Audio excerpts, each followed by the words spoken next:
What's going on, everybody? I am Perry White. I'm the host of the Jaguar Journal. I want to make sure that you guys tune in live each and every Saturday morning from 7 a.m. to 9 a.m. on 107.3 FM. We also have our affiliates in Alexandria, Louisiana, as well as down in New Orleans. And if you're not able to catch us on radio live, you can subscribe to our YouTube channel as well as follow us on Facebook. It's the Jaguar Journal.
Opinionated, outspoken, informative. The Jaguar Journal.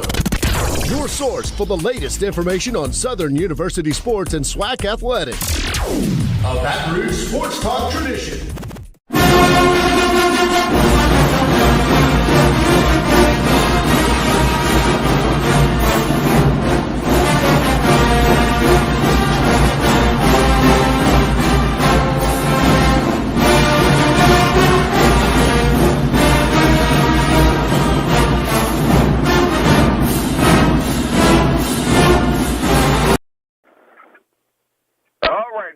It is the Jaguar Journal. Hope you guys are having an awesome Saturday as we're getting started.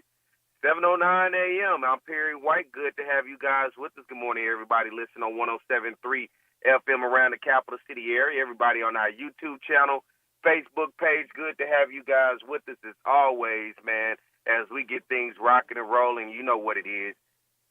We're going to recap Southern versus FAMU last week. Southern went on the road, took a tough one, his first conference loss against Florida A&M. A couple other things we're going to talk about because of the big game today, Southern versus Alabama A&M. Back-to-back weeks, the Jaguars on the road. Last week having to go to Tallahassee. This week headed to Huntsville, Alabama. And there was some other games, some other things going on around the SWAC last week, some games this week. We're in November. And this is where they typically coined the term November to remember as we now start to figure out where things are going to fall. Big game, Southern still has a lot in front of them. 3-1 in conference play right now, but a lot in front of them as they have the remaining games on the schedule with Alabama A&M, the last official road game for the Jaguars this year. The next two at home with Bethune-Cookman and Arkansas Pine Bluff, UAPB.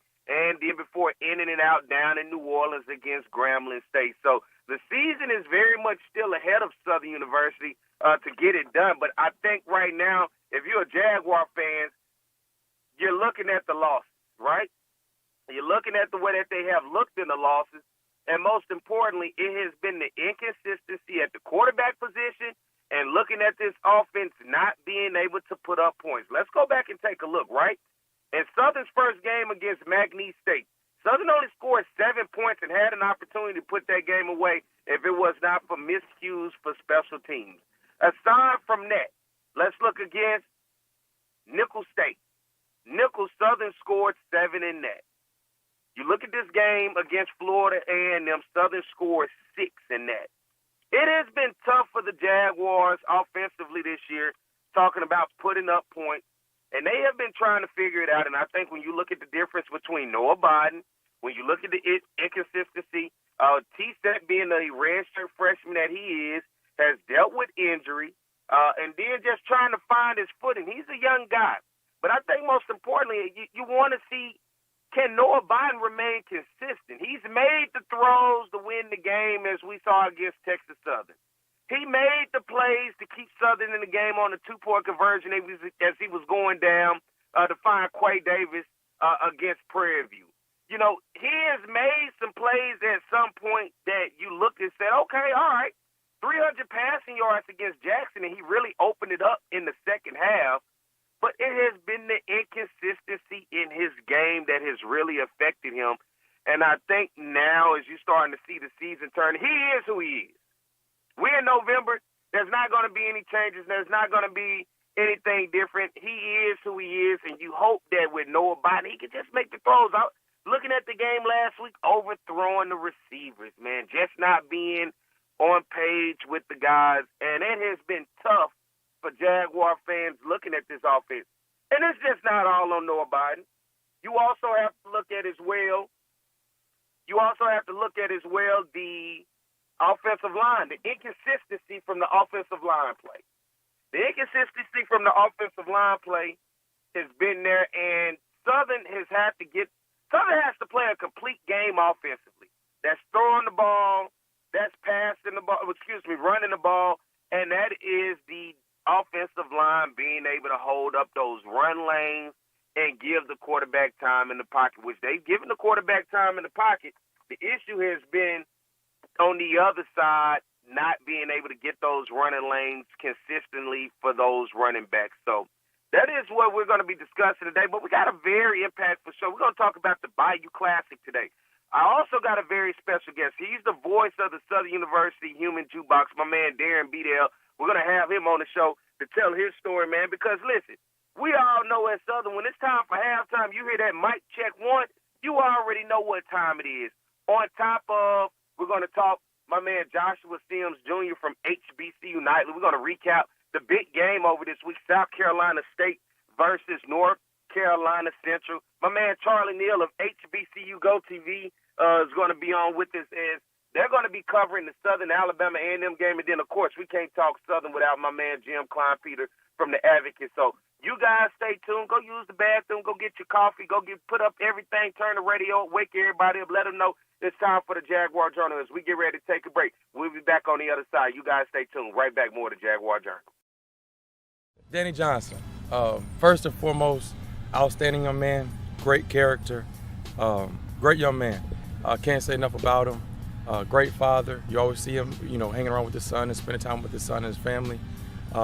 As a player, I can't say enough about him. He has all the athletic ability that you would want in a kid with playing corner, the footwork, speed, all the intangibles. I have a good work ethic. It's been a lot of times, in the off season, I gotta just push myself to go work out. Even if nobody else was out there, just to get an extra push when we get back into the season. Because I always wanted to have that edge over everybody else. So, it's just that mindset that I have. I want to be one of the best. So, I gotta push myself. If anybody else does. And it's like a lot of stuff that I want to do with my son that I can't do because I'm playing ball. So my biggest return to him is just, having him come to games on Saturday. He can see his father play in front of, thousands of people. It makes him happy. So whenever he's happy, I'm happy. But just when I get the chance to just go home and, hear everything, he's been doing in school and, what he likes and doesn't like, it just brings me back to that fatherhood of just being around him, and that's what I like to do. I put academics over football because, I can't play football forever. At some point, I'm going to have to rely on that degree. So, that's my biggest thing, and that's one reason why I came to Southern, to get that degree. So I set myself up to where I'll be able to graduate right after the season. So if football doesn't work out for me, I can always come back and go to grad school. So, education is a big thing for me. Danny Johnson put Southern University on a, national stage. Obviously, everybody knows about Jag Nation and Southern University, but you'll see Danny Johnson playing on Sunday one day, and he'll be able to be an ambassador, for the university.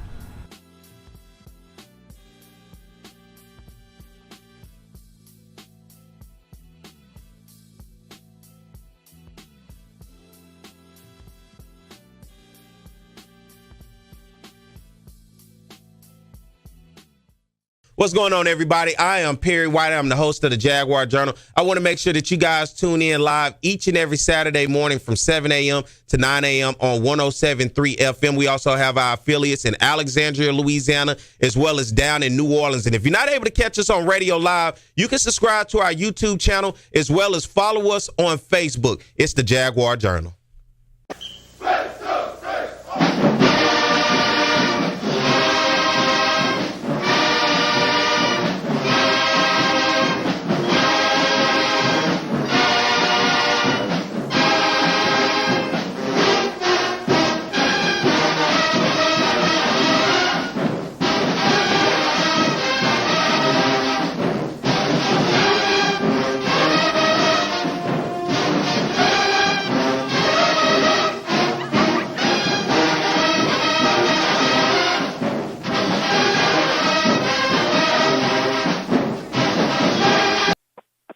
All right, we are back. It is the Jaguar Journal. Good morning to everybody. Hope you're having a great day. And guess what? It is now November, and you know what that means? We're one step closer and few weeks away from the Bayou Classic. And that means, look, it's the granddaddy of them all. It is the biggest game in FCS, in black college football, and one of the biggest events in the nation. Doesn't matter what color, what area, it does not matter. It is a phenomenon, and guess what? As we inch closer to it, we got to talk about it, and nobody better to talk about it than head of media relations for the Bayou Classic, Miss Candace Brock. Good morning, Candace. Good morning. Good to have you with us. How you doing? I'm great. I know things about to wrap up for you as we get inch closer towards the Bayou Classic, and, you know, we're talking about hotels, we're talking about tickets, we're talking about the Battle of the Bands. People, listen, they think I'm the plug at the Bayou Class. Hey, do you have tickets? Hey, where's the band going to be sitting? What section is this? What section is that? I'm like, you know what? I don't know, but because y'all asking me these questions, why not get Candace on and let's try to get some of the answers to these questions. So, Candace, as we inch closer to Thanksgiving weekend for the Bayou Classic, let us first talk about all of the events that are surrounding the Classic this year and what people can look forward to just to get started. Absolutely. Where you know we are less than just 1 month away. The big game is on November 30th, but it's more than just that day of events. We have so much leading up to it. We kick things off on Thanksgiving Day with our annual Bayou Classic Thanksgiving Day Parade. We got about 40 units who ride in that. And then we also have lots of signature throws, and it even features some of the local area New Orleans high school bands. So it's a great way to just kind of kick off Thanksgiving Day before you get a little too full off the food and turkey and all of that. So definitely a family fun and friendly event. Then on Friday, we have what we call Business at Bayou. It supports a lot of our local small black-owned businesses. So we encourage everyone to go out to that and support. We even have the coaches luncheon. And then Friday night, you already know, Battle of the Bands and the Greek Show. Everyone always wants to know what's going on with that. It'll be happening at the Caesars Superdome, and that is the place to be because both Grambling and Southern leave it all on the field, and you don't want to miss that. The Greek Show, we have a lot of the Greek organizations who come out, and they can win prizes and really just showcase a lot of those traditions that surround those Greek organizations. So Battle of the Bands, tickets are on sale for that as well with the Greek Show. Get your tickets for that. And with the Battle of the Bands, we even have our high school invitational Battle of the Bands. So some of the local high school bands participate, and we really like that because it gets to show those high schoolers who are hopefully going to attend one of these great HBCUs and what it'll be like to be in those bands once they get to the college level. So that's what we've got on Friday. Then Saturday, you know how it goes down on Saturday. And you want to get there early for that because we kick things off with our Fan Fest. It starts at 9 a.m., absolutely free, right out front of the Caesars Superdome in Champion Square. And we've got live entertainment, some great guests and acts and performances. Like I said, absolutely free. Get out there for that because it's a great way to get you pumped up and excited before you go into the Superdome for the game. Game kicks off at 1 p.m., doors open at 11:30, and that is the place to be. No telling who's going to win it this year, so I'm not even going to choose. I'm just hoping that the best team wins. So we hope to see you there. Halftime is always a big deal. No telling which great acts we'll have for that. So, hey, if you don't have your tickets yet, get them now. They are on sale at mybayouclassic.com, at ticketmaster.com, and at locations at the colleges. Yeah, you're talking about last year, Fantasia coming out with the Southern Marching Band and pretty much had everybody excited. And you know what excites me? The Bayou Classic press conference when they do that long po' boy. Look, Candace, I can't help myself. I went up there 3-4 times tearing up that strip po' boy. Because, listen, I just can't turn down a good New Orleans po' boy. You know what I'm saying? And looking at this, you know, Southern University, Terrence Graves on the other side, Mickey Joseph, Grambling, both these first-year head coaches. But do you know what side for the Battle of the Bands each band is going to be at inside the Soup Dome? Because that's the question I keep getting asked as people are trying to buy tickets. Hey, what side is Southern's band going to be on at the Battle of the Bands? What side Grambling's band going to be on? Ooh, I am not quite sure yet, but you know what? I will find that out that way. When we talk next time, I got you. I mean, because I can bet that is important. You want to make sure that you're by the band that you support. So I got you on that one. Because I can tell you, one year I got tickets. I ended up, look, I'm a Southern guy, but I like whatever. I ended up in front of Grambling's band, and I was miserable. Yeah, I was miserable. I was ready to cheer on Southern. I thought I had did the right thing, and I looked up and I said, dang, Grambling marching in and finna sit right in front. I'm talking about row 3 right there in the front. Yeah, so I understand when people ask, and that's been one of the big questions that people have asked in terms of, hey, what side will the bands be on? Because, as you know, everybody wants to support their school. Everybody wants to support whichever band that they came to see. Looking at that parade, now the parade has been on and off. What made them bring the parade back? I actually like the parade as you incorporate Bayou Classic along with Thanksgiving. Yes, I mean, the parade is just such a big deal because, like we said, it's really just that family-friendly event. And it's a great way to kick off the Bayou Classic events that are happening. So that's one of those things where all the family can go out there, get those signature throws. You know, we're sponsored by Procter & Gamble, so they come out and give you some of their great gifts as well. I mean, last time I think I loaded up on Tide and Cascade and all kinds of stuff. So it's really just one of those events where it's a great way to kick off the Thanksgiving holiday and just all the things that surround both Southern and Grambling and just HBCUs as a whole.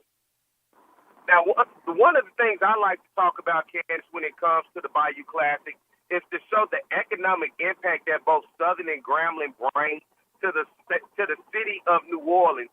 I don't think a lot of outside people understand how big this game is and the way that it impacts the city. Talk about the economic impact and what it does when these two teams come together in that city.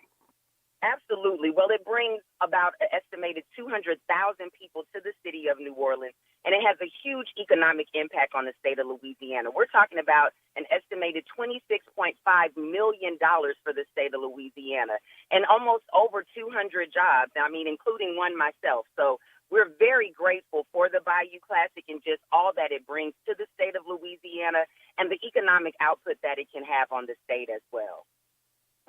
And then you're looking at NOCCI, their continued partnership in this. Talk about NOCCI and how they have grown to really be all the way in this with Southern and Grambling. Oh, yes. I mean, this is absolutely one of our largest events that we handle with NOCCI. And so it's one that we look forward to every single year. And, you know, from the start of this, we've grown and just, like we said, from the economic output that it brings. So definitely something that NOCCI is so grateful to be a part of, and we just can't wait to bring it to you again this year and make it bigger and better. Now, I got to ask you from your personal experience, because I interned one year with NOCCI doing social media work for the Bayou Classic, and it's a whole nother world when you're working behind the scenes with Bayou Classic, more so than from the fans and everybody else that get a chance to experience it. But for you, just behind the scenes and working along with the Bayou Classic, what has your experience been like just watching this entire event unfold over a week of events? Wow. I mean, what's so amazing to it for me is I remember attending Bayou Classic as a child. I went to it as well when I was in college. And then even as I graduated and, was older, I still went. So now to get to work it and you see that it is so much more than just that day and just that game. I absolutely love being able to see how we planned this for, months. Like once Bayou Classic ends, we're already talking about next year. So it takes so much to put this event on. But when I say it's so worth it, when you see how families and generations after generations attend the Bayou Classic, and you get to see how the alumni from every age come out, it's such a great thing to be a part of it now and to actually work and see behind the scenes how they actually put together such a large event like this. Yeah, and I always tell people the Bayou Classic, my first Bayou Classic was, I always get the year confused. It was either 99 or 2000, but whatever the case may be, it was memorable. I have my uncle went to Grambling, right? My aunt's husband went to Grambling, and we went to the Bayou Classic, and I had an opportunity to experience Southern and Grambling. Mystical came out and performed with the band. Southern won on a magical play to seal the deal at the end of the game. And listen, I had never been to a game at such a young age to see 60,000, 70,000 people that look like myself having a great time. Absolutely. And the experience.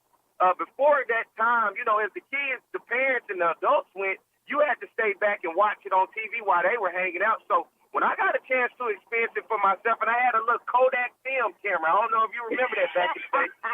Hey, you roll it, you wait on the little light to come on, and it makes the little noise, and then you go ahead and click. I had that. I took all the pictures, and listen, when I took them to Walmart 1 hour later, I got that film developed, and I showed people those pictures, and I talked about the Bayou Classic for years after that.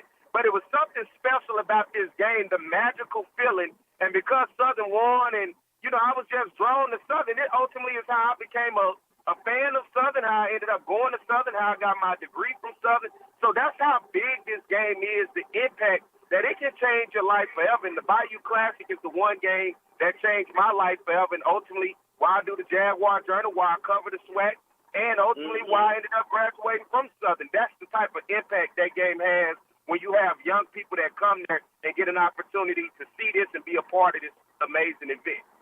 Yes, indeed. So, one more time, let the people know where they can get their tickets for the Battle of the Bands, the game, as well as the list of events. Yes, go to mybayouclassic.com. Tickets are on sale. We've got advanced purchases on sale that start as low as $20. And all the information that you need about the Bayou Classic you can get at mybayouclassic.com.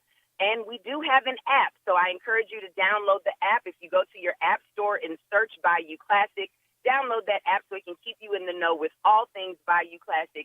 And we can't wait to see you in New Orleans coming up November 30th, and everything kicks off, like we said, Thanksgiving Day. We will see you there.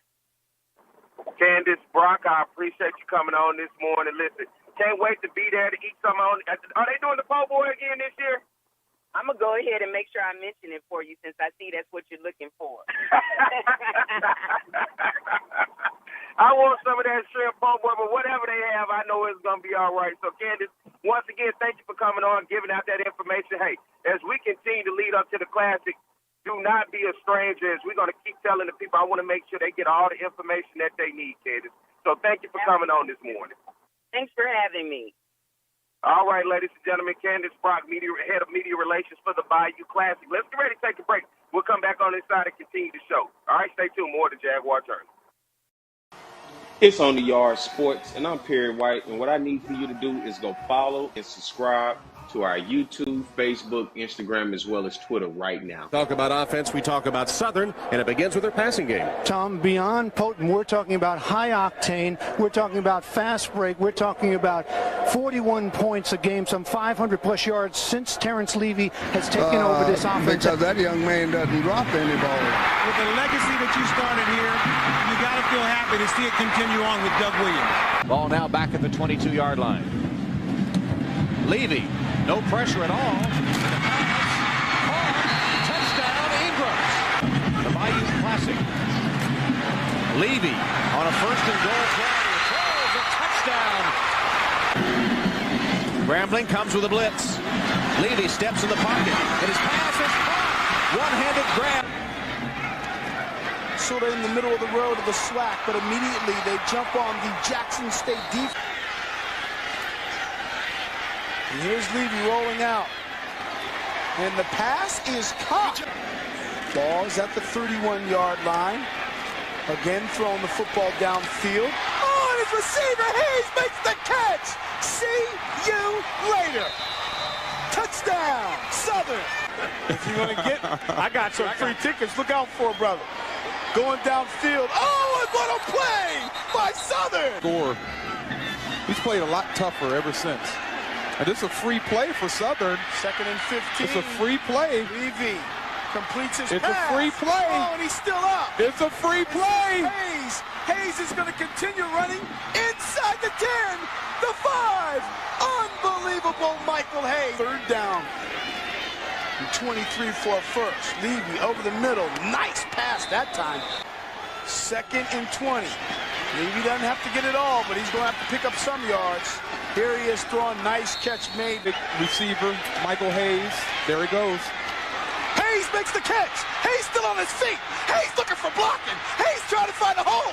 Hayes is still on his feet. He alley-oops. He's inside the 15 and drawn out a foul.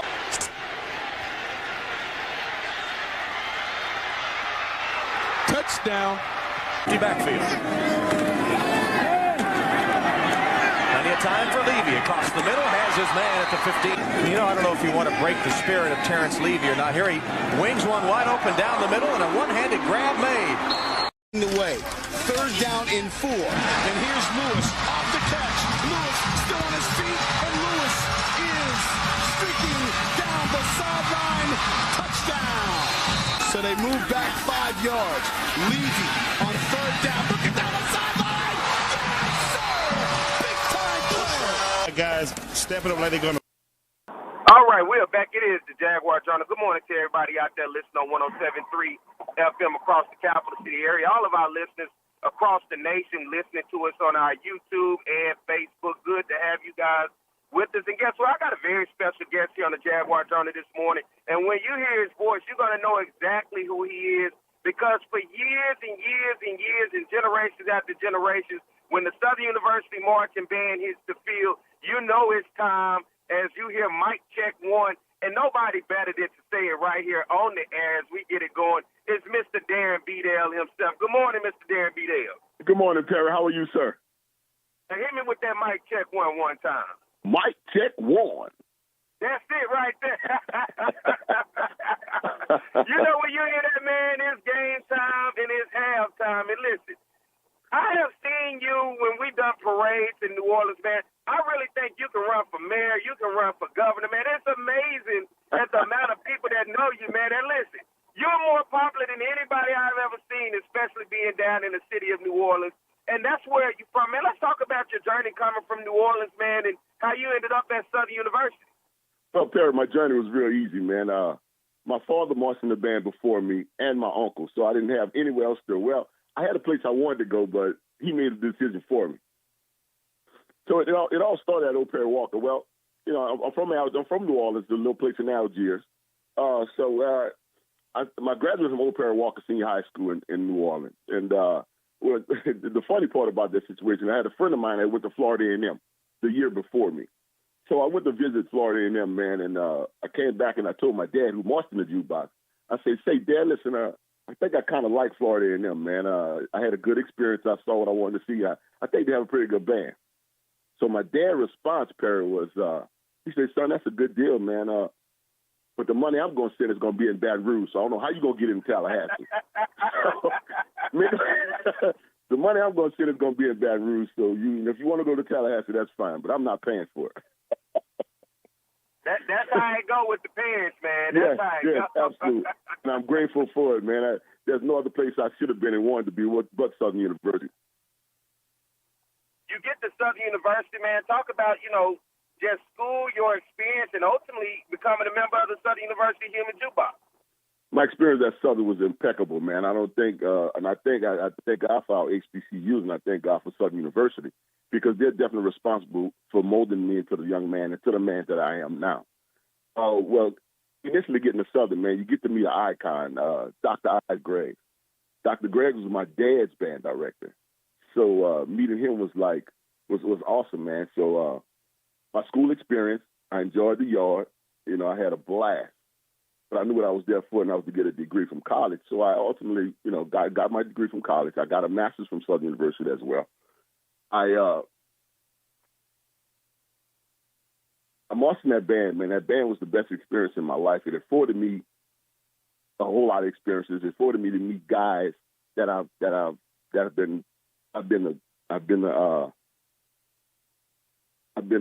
the godchild of some of their children. I'm the best man in their wedding. I've been a groomsman in their wedding.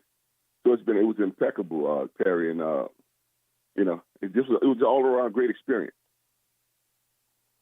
Now, what you played in the band? I played tuba. It's all about the tubas in the band. I was pretty decent. I would think I was a pretty good tuba player. And you graduate, man, and you go through, you get your master's. Did you ever see yourself with the voice that you have today, possibly being the voice of the Southern University Human Jukebox? And had anybody ever told you throughout life, man, you know what, you got a pretty great voice there on you? My grandmother used to say it all the time, so that's why my undergraduate degree is in broadcast journalism. So she thought I should be a sportscaster. So I took up on her word, and I said, okay, she said I have a pretty good voice, so I think that's what I'll do. So and I stand when I say I stand on the shoulders of giants, man. There were announcers before me. There was Roy Johnson, who recently passed away, Larry Harden, and then there was a guy named Henry Lee, my predecessor. So and Perry, all I want to do is come and watch this other band, get me a college degree, and come back to New Orleans. I never thought that I would be the voice of the Human Jukebox. So what happened was Henry Lee leaves. Well, let me go back. I've never been, since 1988, I've always been affiliated with Southern University Marching Band. Immediately after marching at Southern University Marching Band, I did 5 years. I became the graduate assistant. So since 1988 until now, every Saturday in the fall when there was a football game, I knew where I was going to be. I never had to worry about what outfit I was going to wear at a game or anything like that because I was always in a band uniform. Now, going back to me becoming an announcer, Perry, I had no idea. So Henry Lee leaves. Maybe he leaves in 95 after the fall season. So we did a gig in 95. So Dr. Graves put out a search for a new announcer. So, he had guys from radio stations and other guys coming into audition, but he didn't like them. So Cornell Knighton, who was one of the assistant band directors, and Lawrence Jackson was the assistant band director at the time.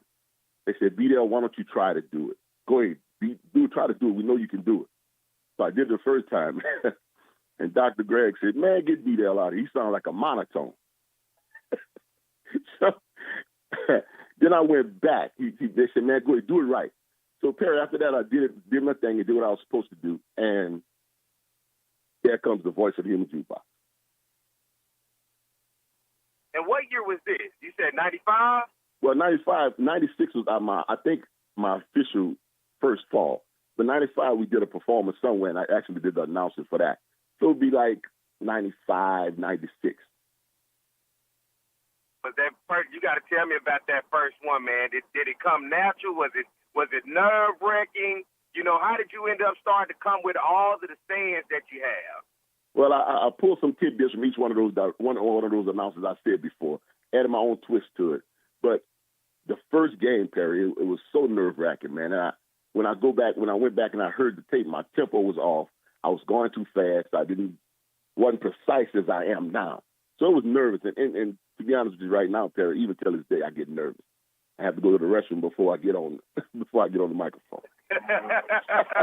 So I got to get in my own head to get out my head, if that makes sense. Hey, I totally understand. And, now your voice has become synonymous with the Southern University Human Jukebox, man. When you hear that marching band getting ready for halftime and that drum major gets ready to kick out, and then you say what you say for the entire nation to hear, whether it's the millions of people listening on television, the thousands of people that's in attendance of those games, they hear your voice. And I always got to ask, man, because the drum major kicks out and you typically say his first name, then you give him his nickname and then his last name. How you come up with the drum major's name, man, when you give him their nickname? Well, what actually happens, Perry, it was crazy. I always anticipate every fall because these guys come up with their own name. They come up with their own name. They have to run it by Mr. Taylor, and, you know, we will sit down and say, okay, that's it, that's not it, or that's what's going to happen. They run it in front of Dr. Taylor first. He has to give the approval for their name first. Or whoever was director at the time, they would have to give that approval for that name. I see. I thought it was you. I thought, man, as soon as they kick out, you done already came up with it. No, Perry, by this time I would have run out of adjectives and names to call those guys, man. So, they have to come up with their own stuff, bro. Hey, and you know, man, I think it's been so long overdue. And listen, you're no stranger to people, like I say. Man, just seeing you when I'm with the band and how many people, man, you shaking hands, you'll think you're the governor, you're the mayor, you're the senator, you're the man of the people, of how many people know you, man, and just gravitate to you, and you smiling and speaking and hugging and kissing, man. You know, that within itself, I think, says a lot to who you are, to how many people seem to gravitate to you, man, and love who you are as a person. It goes beyond just the voice of the Southern University Human Jukebox. I certainly appreciate it, Perry, man. You know, and I just, you know, Dr. Greggs once said, it don't cost anything to be nice, man. And hopefully my character and who I am speaks for myself. Now, I got to ask you, man, this homecoming, everybody keeps telling me, you've been around, as you said, since the 80s. Did this seem like the biggest homecoming you had ever seen at Southern, or where did that rank in your homecoming rank? This had to be the biggest I've ever seen, Perry. Even trying to get on campus at 6:30 in the morning to get to practice and get ready for the parade. Man, it took like 30 minutes to get up there once I got on Hardin Boulevard. So this had to be, the capacity was awesome, man. It was great to see all our people out there together. Yeah, we've had this conversation, man, and I've been talking to people throughout the different generations. Everybody has legit said the same thing, how magical it was, and how many people, just showed up on campus. And as this thing continues to go, man, how long you going to continue to be the voice, man? Perry, as long as this voice carries me. Until Dr. Taylor says he don't want me anymore. So, you know, I'm gonna go as long as I can. And people, I get that question all the time, Perry. You know, I enjoy what I do. I enjoy the atmosphere. It's great to see a young man, a young lady that's in that band now come from freshman year to senior year, see them evolve as a person, see them as, you know, just to see them grow.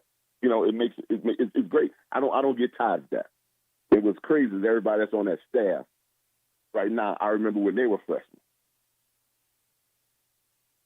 Yeah, you've been around a long time, and I saw a picture.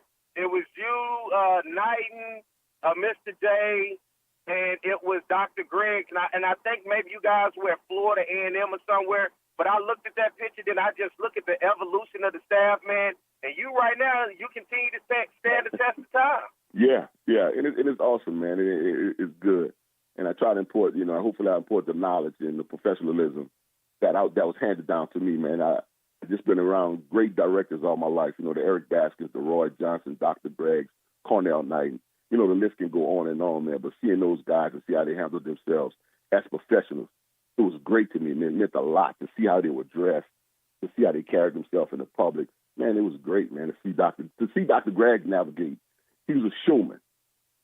To see Mr. Jackson, they was showman. You know, Mr. Jackson took the baton. It's always been like a relay race. Dr. Greggs handed the baton to Mr. Jackson, and he took off with it, man. It's just been great. And what's great about that staff, all throughout the years, everybody on Southern University marching band staff has been graduates of Southern University, and they march in the jukebox, so they know what they're doing, they know what's going on, they know what's supposed to happen. Let me tell you, you know what's going on, and you know what's happening, and you are the voice, man, and I appreciate you for coming on this morning. I wanted to shed some spotlight on you. It ain't like the people know who you are. They know exactly who you are, but, man, I wanted to have the conversation. So thank you, Dan Bedell, for coming on this morning, man, and continue to be great as the person that you are, man. Terry, thanks for having me, man. I certainly appreciate you. All right, if that ain't wake you up this morning, that is the voice of Dan Bedell, the human jukebox. He is the voice of the Southern University Marching Band. I want to thank him for coming on. Let's get ready to take a break, everybody. We'll be back. More to Jaguar Journal. River. It's On the Yard Sports, and I'm Perry White, and what I need for you to do is go follow and subscribe to our YouTube, Facebook, Instagram, as well as Twitter right now. T.R. Ricks is a fifth-year senior who's getting his first chance to drive the train that Bob talked about. And right now, he's driving it quite well because the Southern Jaguars are kicking butt in the SWAC conference. As Bob mentioned, 6-0 overall in the SWAC, and T.R. Ricks has played so well. Over 2,000 yards passing. In the last 3 games running the football, he's been over 100 yards on the ground. The respect factor that he gets from his teammates is incredible. As a fifth-year senior who's never started, they elected him captain. And the numbers he has put up are represented on your screen. 27 total touchdowns on the offense, a pass percentage of nearly 60%. He could be the SWAC Player of the Year on the offensive side. Best, and they're going to get a huge dose of the best offensive player in the SWAC, and that being Thomas Ricks. Yeah, what Thomas Ricks has found a way to do is just beat defenses either with his arm, with his feet, or with his leadership capabilities, finding a way to win the games late with fourth-quarter comebacks. He showed versatility and athleticism. He's a tremendous athlete that knows how to win, most importantly. He really is a leader both on and off the field. I just think it has come to a maturity level. I have a 4-year-old son, and, when he was born, I had to grow up fast, and, just staying in school and practicing every day, trying to get better every day, just so he can have a better future. It's just been my inspiration. So, I just think that's my motor that drives me and, keeps me in the game. His 4-year-old son, Collier, has not missed a game this season. They throw the football around in Rick's dorm room at Southern, and he says it's great playing football with Collier. 1st and 10.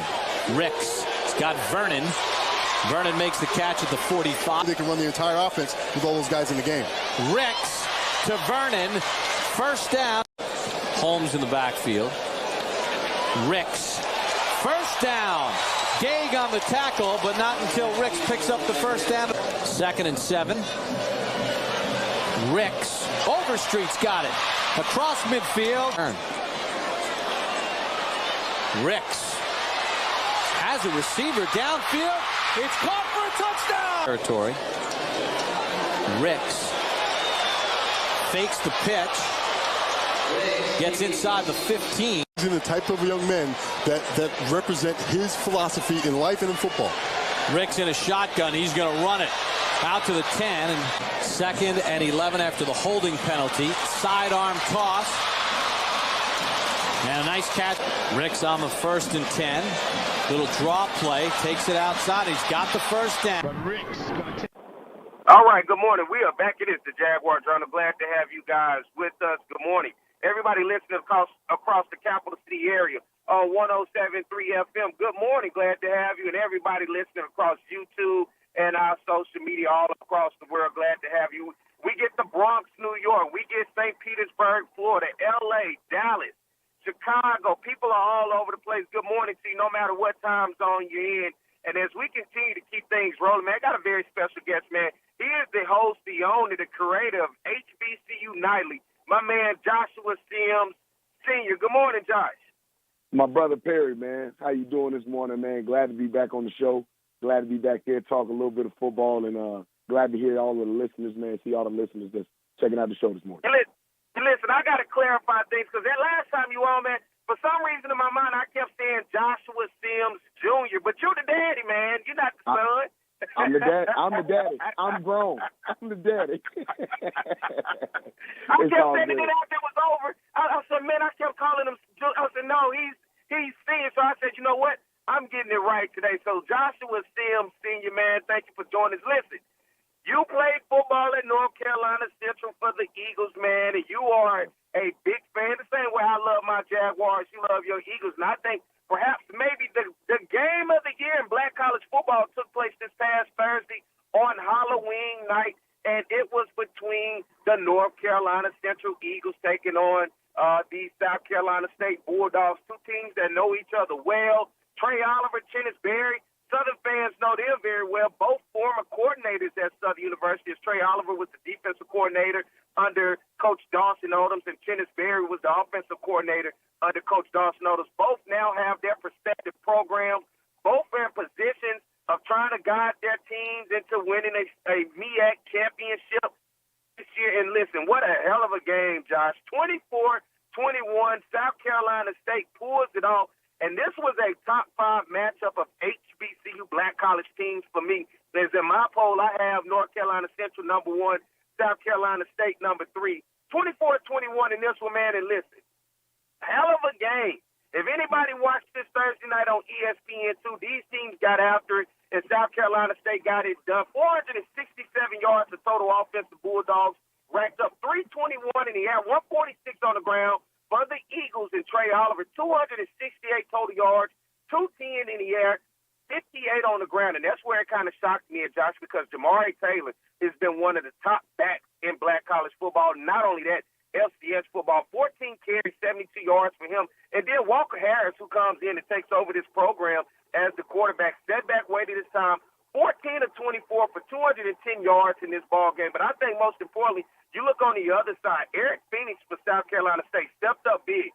26 of 36, 321 passing yards, 2 touchdowns, and an interception. He also added 13 carries for 60 yards. And then Caden Hyde, 8 receptions, 113 yards, and 2 touchdowns. I got to ask you, Josh, your experience, MEAC guy, looking at these programs, Trey Oliver versus Kenneth Berry, hell of a ball game, man. Absolutely, man. Heavyweight title fight. Heavyweight title fight is what I've been going with this game, man. You saw early in a classic heavyweight title fight fashion. You saw early in this matchup. South Carolina State came out and laid some punches, man. Laid the boom. They did. They flat out came out and laid the boom, put the pressure on North Carolina Central, and really landed some big time punches. But to the caliber of a championship caliber squad, man, to the old of a championship caliber squad, North Carolina Central comes back in the second half. Don't matter when it happens. May not happen when you want it, but it's gonna happen on time. And they come back with a vengeance in that fourth quarter, throwing big punches, man, and made this the heavyweight title fight that we knew was going to be. Man, I am super elated, but the truth is that, man, we could not have asked as an HBCU fan base and just as a college football fan base, couldn't ask for a better ball game on Thursday night. You're right, 17-0 going into halftime. This one was like, okay, when is North Carolina Central going to wake up? Trey Oliver goes into halftime. He must have finally lighted the fire, and that fire is exactly what you got out of the Eagles as they came out in the second half. But looking at Trey Oliver, looking at Kenneth Berry, and both of what these coaches mean for their programs, just your thoughts on these guys, man, as leader of men. Yeah, man, both of these gentlemen, man, these are the top 2 guys. Got to also make sure I add in, T.C. Taylor down at Jackson State. But these are the top 2 guys when it comes to this game, man. Clearly, Kenneth Berry and the pedigree he brought with him up from Benedict, having formerly been the offensive coordinator down at Southern, had formerly been at the school down the highway, our other rival.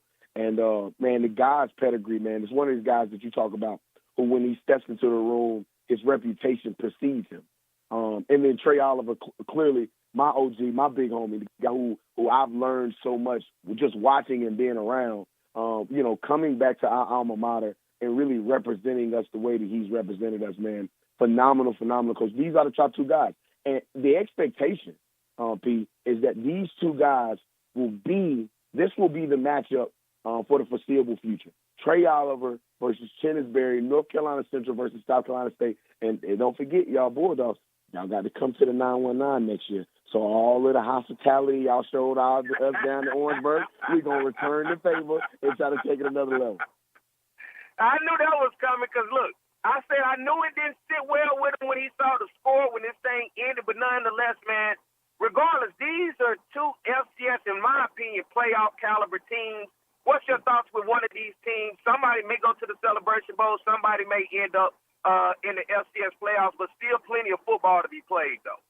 Well, you look at both of these programs, man, and you got to say, and you got to tip your cap and say, both of these coaches learned up under Rod Broadway as to how you flat out build a playoff caliber program. All right, the Celebration Bowl is there. That is what we want. Let's not get this twisted. We want that pomp and circumstance. We want that nationally televised on ABC game. We want that game played inside of the Mercedes-Benz Stadium with all of the bells and whistles that the young men and all of the support staffs of both of these programs so rightfully deserve.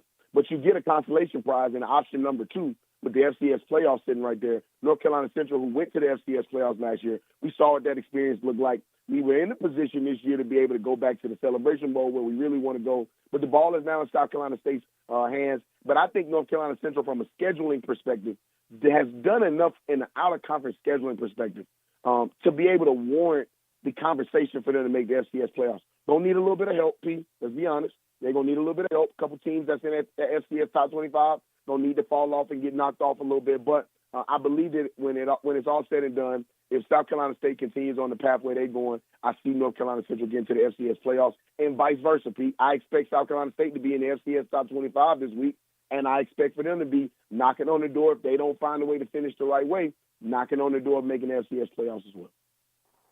Man, Josh, let everybody know how they can keep up with you, watch, and whatever across social media, YouTube. We're all everywhere that you're at, man.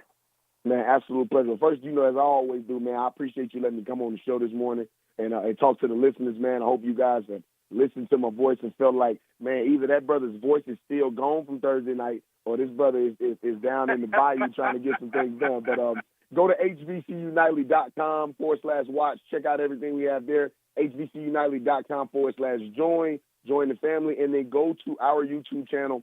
Please subscribe. If you're listening to the sound of my voice, we are on a mad dash. We're just now learning the real world of YouTube. Please go to HBCU Nightly on YouTube. Subscribe to the show. HBCU Nightly Live comes on every Sunday, 8:30 p.m. Eastern Standard Time, 7:30 Central Standard Time, 5:30 if you're on the West Coast. And we're going to have some fun, man. Please come check out the show. P, as always, brother, thank you, man.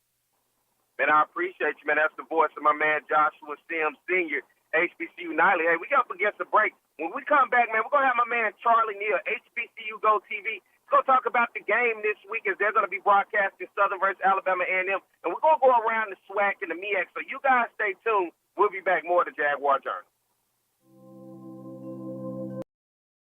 Southern was a little late to the game of football. They had started earlier in the CIAA up at Hampton and those schools up there. And when J.S. Clark became president of Southern University in 1914, he had already visited the Tuskegee and these Howard and the other schools, and they had a football program. And he wanted to compete with them, not just in the classroom, but also on the football field. So it started as an intramural. We had intramurals when we first came in 1914 through 1916-17. And then the intramural program evolved into the varsity, into the football program in 1918. Coach Big Charlie Holmes from Colorado State, he came here as an assistant coach, but he took over around 1922, 1923, and he did very well through the early 20s. But he came up to 26. He broke even. He was expected to do well, and 27. I don't find any records where he won any games there, and he was replaced. But the person he was replaced by was a legendary. Name is Bryce Union Taylor from University of Southern California. Out there, he had been an All-American. He was the guy that stopped the four horsemen of Notre Dame. And then he went to Chaffin University in South Carolina at 27. In 1928, he became the head football coach at Southern University and athletic director, and he really put Southern on the map. He had a lot of firsts. First of all, he had the first All-Americans we had came under him. Therefore, he had the greatest winning percentage in Southern University. He won 85% of his game here. And he had our first undefeated season in 1931 when he was 7-0, but he was not declared national champ, but he was considered for that. But he was our first great coach during that early period, Bryce Union Taylor. We don't want to forget him. Arnett W. Mumford, he's a national icon in coaching. He had coached 10 years in Texas, Jarvis Christians, Bishop, and Texas College. But the last 5 or 6 years at Texas College, he was very, very outstanding. He won 2 SWAC titles, and he had won a national black championship at Texas College and 35. So therefore, Southern was interested in getting him here, and Dr. Felton Clark was very instrumental in the person to get him here. But his impact it goes much further than Southern University and State of Louisiana. He won 12 SWAC titles, 10 of them at Southern and 2 at Texas College. And he won 5 or 6 national black championships. And also, he was very successful in the first interracial bowl game, the Fruit Bowl in San Francisco in 1948 when he played San Francisco State. And he won that game decisively. But his influence extended much further than the boundaries of Southern University. He was recognized nationally as a great coach. His winning record, he didn't coach over a period of 35 years, and a couple of those years they didn't have teams because of the war. But he won 246 games, second only to Eddie Robinson with his 400. All right, we're back. It is the Jaguar Journal. Good morning to everybody. Glad to have you guys with us. Everybody across the capital city area listening on 107.3. Good morning. Turn up your radio because we got a very special guest, and everybody listening across the nation, across the world on our YouTube channel, as well as social media.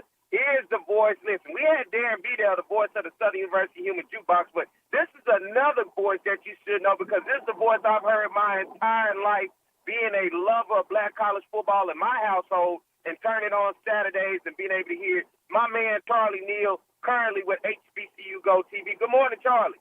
Morning, Perry. How are you?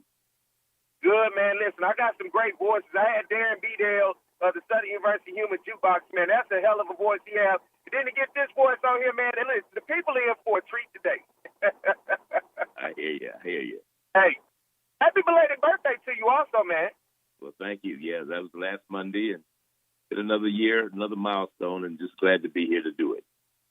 Glad to have you, man. And I saw you were on the HBCU Go TV game day setup, man, and you were just talking about your years of covering black college sports and just being around, man, and just to be amongst, generation after generation. And for you, going another year around the sun and still here and calling these games and being around the sport, man, your thoughts and your feelings about all of that. Well, I've been very fortunate, to say the least. This is my 44th year of covering black college athletics.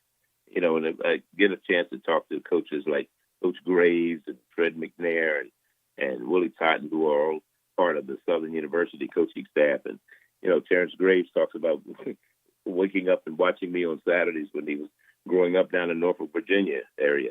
And it's just a pleasure and quite an honor to be able to be in this position for as long as I have been and to continue to do it today and still enjoy it. That's the big thing from anything you do. You have to enjoy it. And it's not a job for me. It's a vocation. And I just look forward to coming to work each and every week. And I look forward to listening to you, man, over the years of just being able to be around and listening to your expertise, listen to how you break down the games. You've been across many platforms. I remember the days of the BET, the ESPN, the HBCU Go TV, man.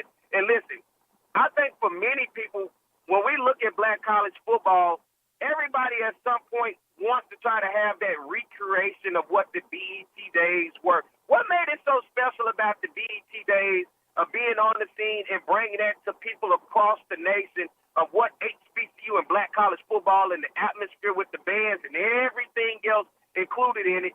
It just was special. And talk about, because you was at the forefront of even getting that thing kicked off and corrected. Well, the big thing with BET was we were the only ones carrying historically black colleges and universities. You couldn't turn on ABC or CBS or NBC and see an HBCU game possibly once a year. But BET kind of broke the mold. When they started in 1980, they were doing games every week. And like I said, Coach Graves mentioned to me yesterday when I was talking to him how, he looked forward to getting up every Saturday in his household. They didn't care about the other games that were on the other networks.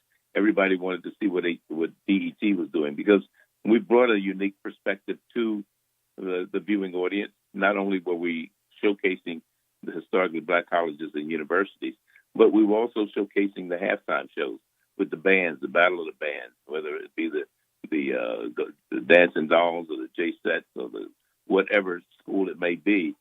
that was something that fans look forward to. And we still, to this day, can see when we go to a lot of games, especially homecomings, people are mingling throughout the first half, but the stadium fills up at halftime when the bands hit the field. So that's the very intricate and very important part of the black college football experience, the halftime shows and the bands and the dancing young ladies. I mean, it's, I was just very fortunate to be a part of that. And before we jump into talking about the football ourselves, I got to ask you, looking at the landscape over the decades that you have been doing this, how has black college football changed in your opinion? Well, it's become more popular. The transfer portal has brought out a lot in terms of the transfer portal is not that old, but just in terms of the popularity, Dion helped with that, with his couple of years that he was at Jackson State.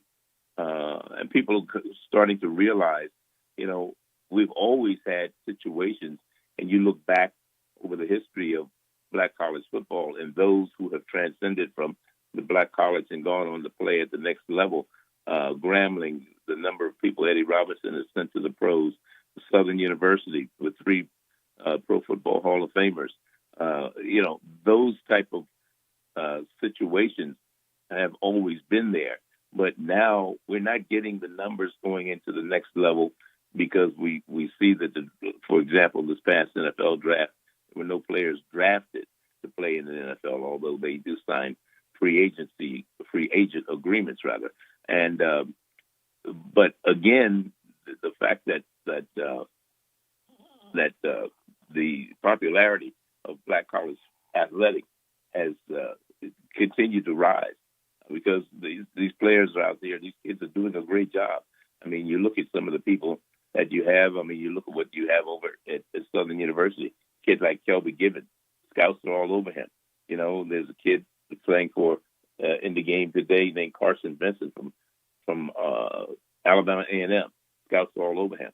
So they are still having an impact and bringing notoriety to the forefront as far as black college football is concerned.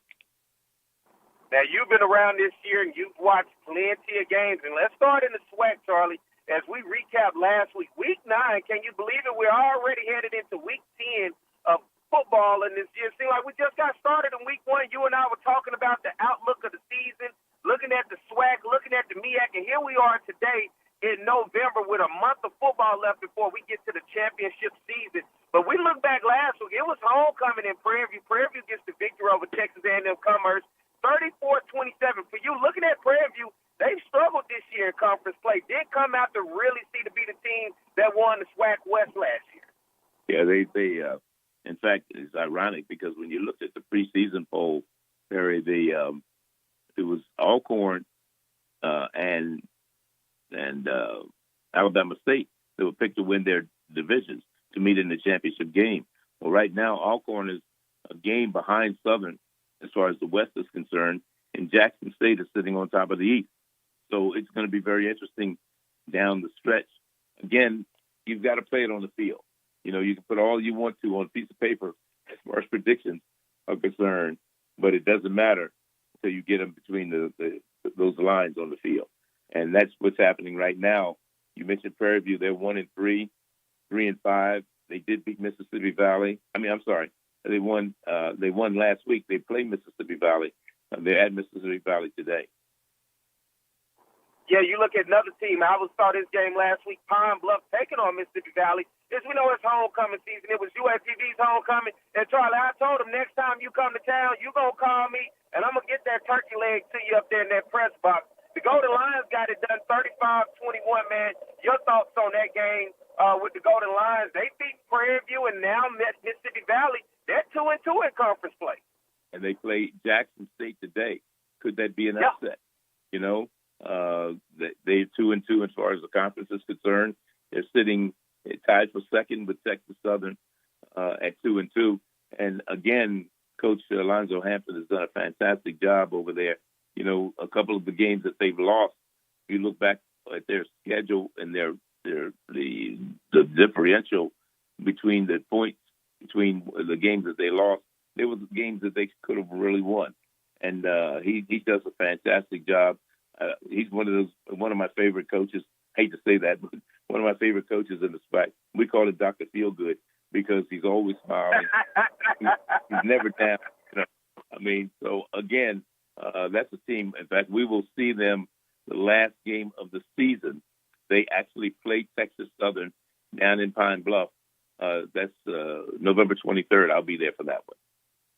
Yeah, Texas Southern, a team that scored Alcorn's SWAC championship hopes last year in Pine Bluff, gave USPB their one only conference win last year on the road. And we look at the next team, the Magic City Classic. It was Eddie Robinson Jr. taking on Connell Manning. I think right now a lot of people got to say Connell Manning has to be on the hot seat. He has not won the big games when it mattered, and he is yet to beat Eddie Robinson Jr. in the Magic City Classic as the Hornets got it done, Charlie, 27-19 over the Bulldogs. Well, they play Southern today. He's never beaten Southern either. He's 0-3 against Southern, and Southern has won 8 straight over Alabama A&M.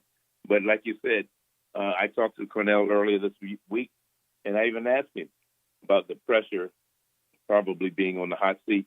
And, of course, you know, coaches put a lot of pressure on themselves anyhow. They don't worry about the outside pressure. It is what it is. Some things you can control and some things you can't. And so I don't think he looks at it in that perspective. You know, he's going to try to do the best job he can do from a coach's standpoint. But it's going to be interesting to see what happens down the stretch. Of course, we know there were 5 new coaches came into the SWAC this year. So, and Southern University being one of them, along with Grambling and Texas Southern and who were the other 2? Grambling, Texas Southern. I'm having my brain. Florida A&M. Florida A&M, right. Alcorn, there you go. Those are the 5. So you had 5 brand new coaches come in this year. So there's no reason to think that there may not be some changes after this season is concluded. But again, you know, Alabama State, they're sitting right there. They've got to get some help down the line. And when you look at the remaining schedule, Southern University, you know, their schedule is pretty good.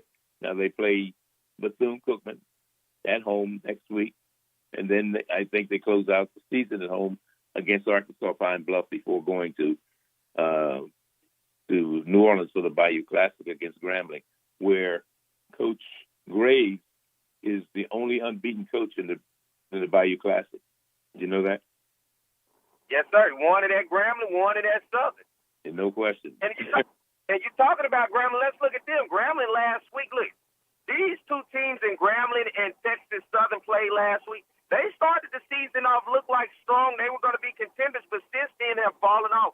Grambling went to beat Texas A&M Commerce. They got a win over Jackson State in a non-conference matchup. Texas Southern shocked everybody week 1 by going on the road and doing something they haven't done in nearly a decade, and that's beat Prairie View. And since then, both teams are kind of taking a step back in Grambling and Texas Southern. And Texas Southern gets the victory over in Houston, Texas last week over the Tigers, 24-17. Your thoughts on Texas Southern versus Grambling? Well, Texas Southern, of course, the Grambling is, you know, Miles Crawley is their quarterback. He was the preseason offensive player of the year, not having the great year that they thought he was going to have, a little banged up, a little, you know, as quarterbacks have a tendency to be this time of the year. The same thing is happening with the Southern quarterback, Bowden. And today, I don't know if it's been released yet, but from my perspective, T-Set is going to start at quarterback for the Jaguars today.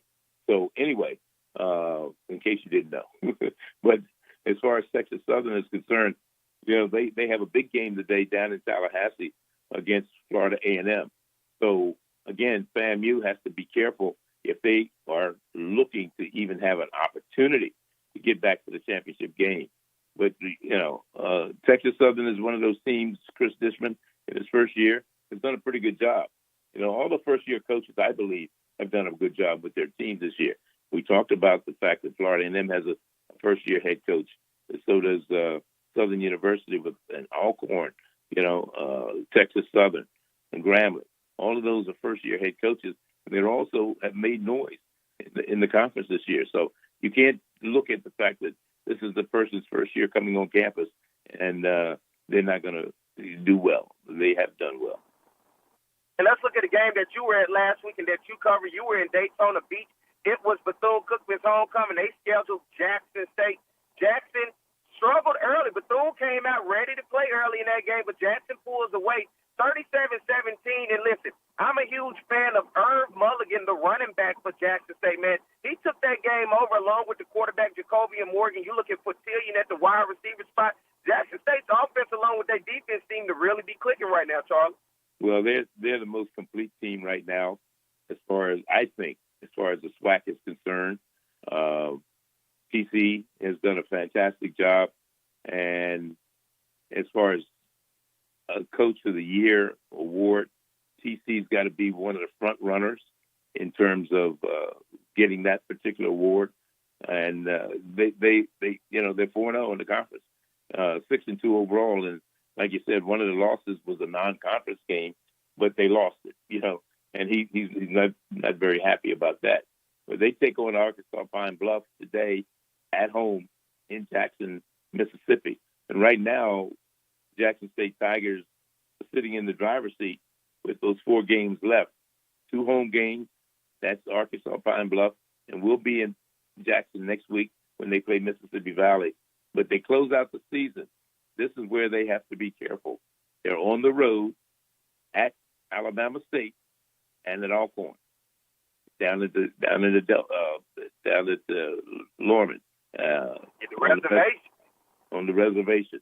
So again, they have to be careful because Alcorn is always a very dangerous team, especially at home. And so Jackson lost to Alabama State last year in Jackson.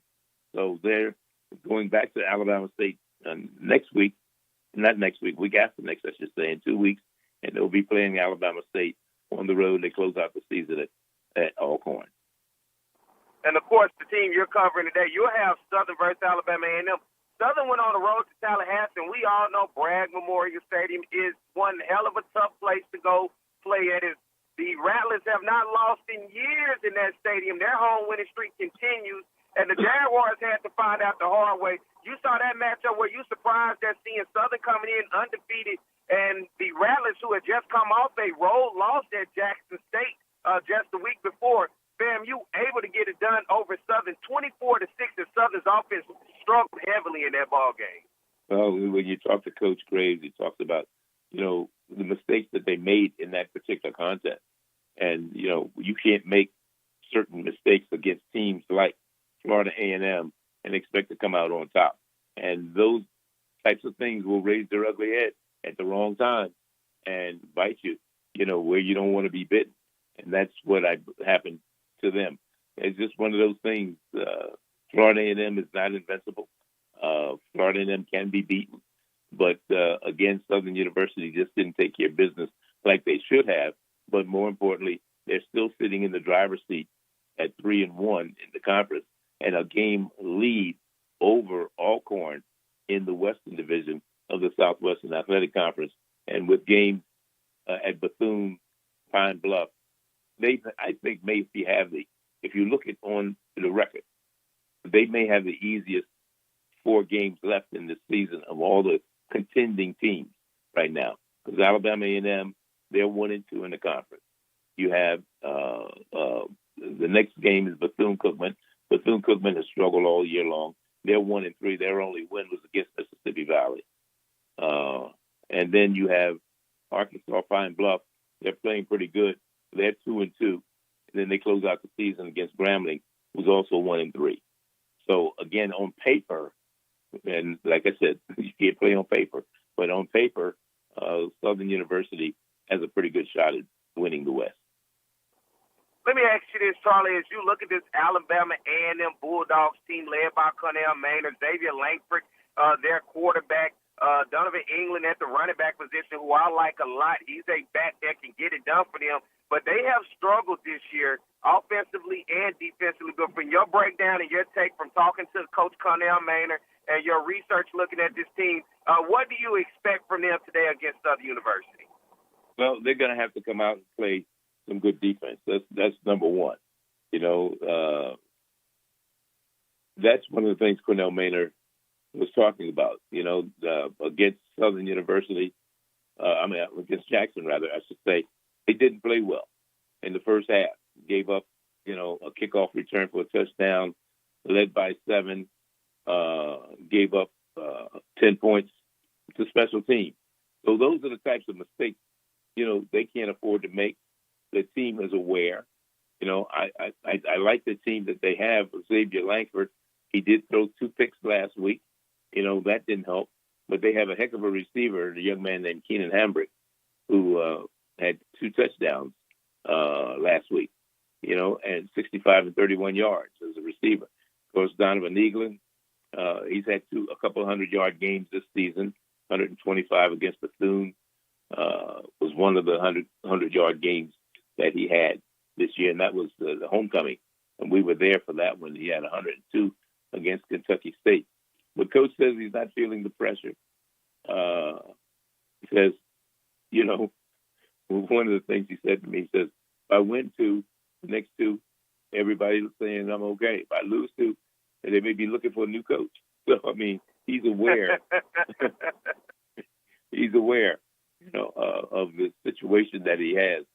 But again, it's one of those games that you just hate to predict, because it's anybody's game. Who plays best? Who doesn't make the mistake?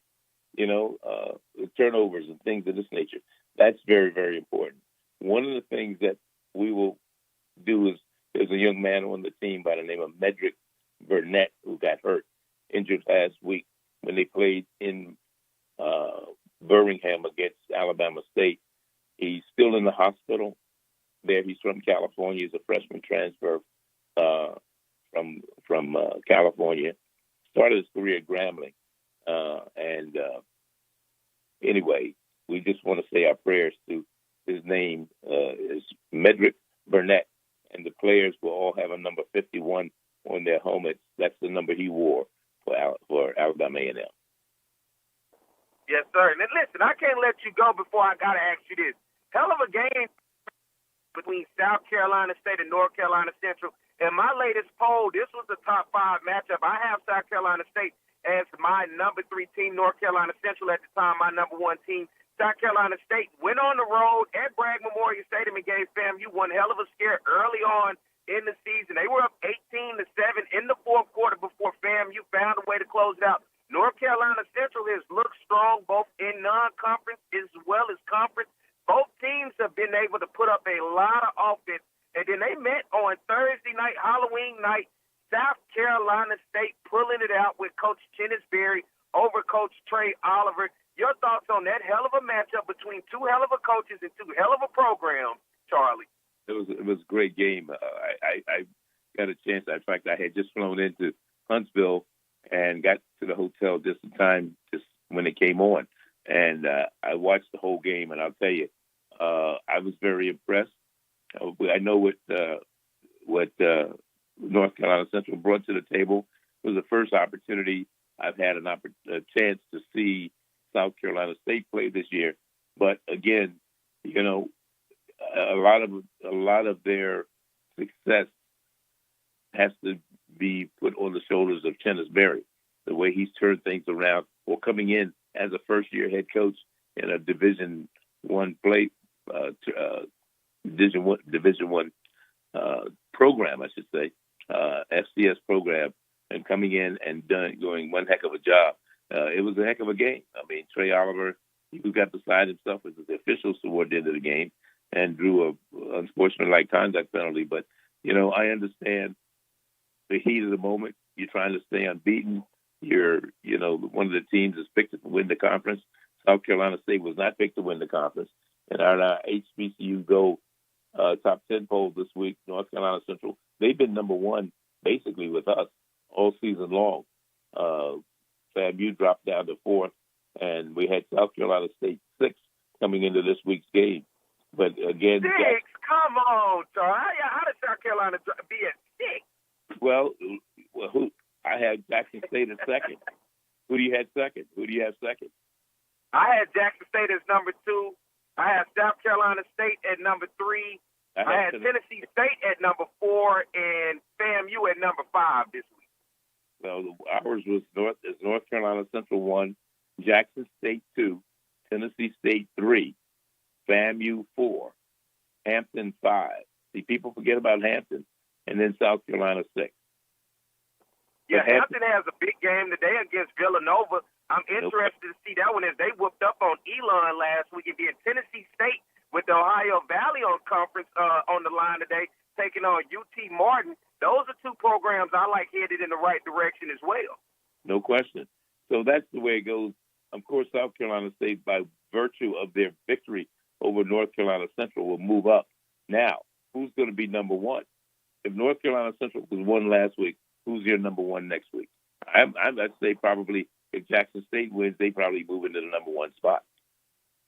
Well, for me, I guess because I had South Carolina State at number 3 in mine, knocking off the number 1 team, it's going to be between them and Jackson State. I'm going to watch how things pan out for the rest of the week. But for me right now, I think South Carolina State, besides Jackson State, is playing some of the best football in black college football. And when you go and you're able to knock off Trey Oliver and the North Carolina Central Eagles, man, listen, you are playing some really good football, and I don't see anybody right now playing any better football besides Jackson State, who is pretty much has the SWAC by a chokehold. But I think UT Martin versus Tennessee State is going to balance itself out, and I think Villanova versus Hampton today is going to balance itself out. So I think once the dust settles, we're going to be looking at Jackson State and South Carolina State come Sunday saying, hey, these 2 teams are maybe on a collision course towards the Celebration Bowl to each other. Well, Tennessee State can't play in the Celebration Bowl.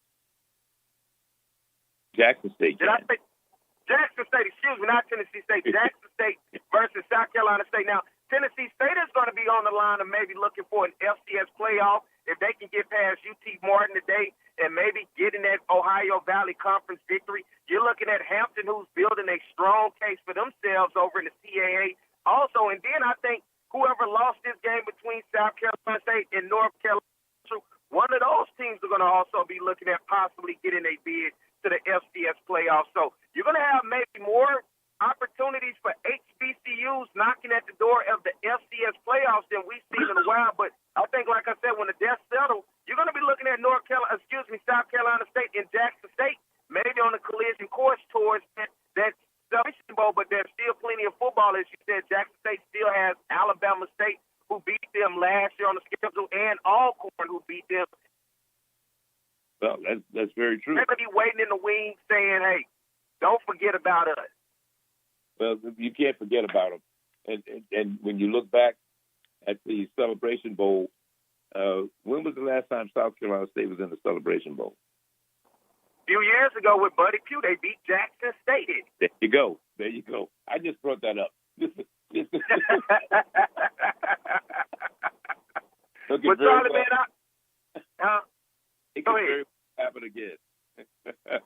It could. That was a hell of a matchup the last time, and South Carolina State found a way to get it done over Coach Deion Sanders and Shedeur Sanders, man. So, Charlie, man, I appreciate you coming on this morning. Big game this evening. You're going to be covering the Southern Alabama A&M game. It's going to be on HBCU Go TV, kickoff at 2 o'clock. So all of the Jaguar fans, anybody out there listening, if you want to keep up and watch the game today, you're going to be able to catch my man Charlie Neal and HBCU Go TV as they're going to be covering Southern versus Alabama A&M. Charlie, man, as always, I appreciate you coming on, man. Happy belated birthday, man. I love you. Appreciate all that you've done for all of the years of black college football, and thank you for coming on and giving me the opportunity to continue once again to have these conversations with you. All right, Perry. It's always a pleasure. Thank you.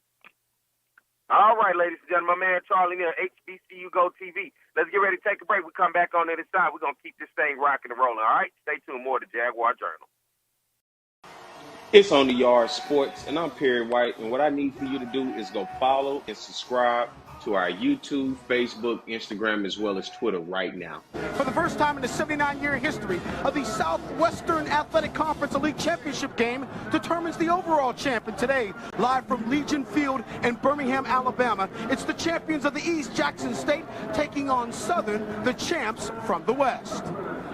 Hello, everybody. George Johnson along with Charles Mann. And I got to tell you, a great poet once said this is the way it's supposed to be. And it is. Number 11 Southern taking on number 15 Jackson State. Both programs have won 3 SWAC titles over the decade.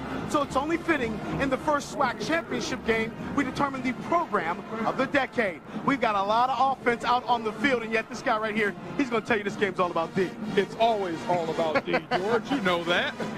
Always all about an D. all-pro defensive end is going to tell you that. When you think about Jackson State, this is a team that is very potent offensively, but defensively they've led the SWAC throughout most of the year, and they've got the best player in defense in the SWAC, and that's Tommy Head. Tommy Head. Get used to saying that name. You'll say it all day. He'll be all over the field. He's always around the football. He's the leading tackler on this team. He also has 5.5 sacks.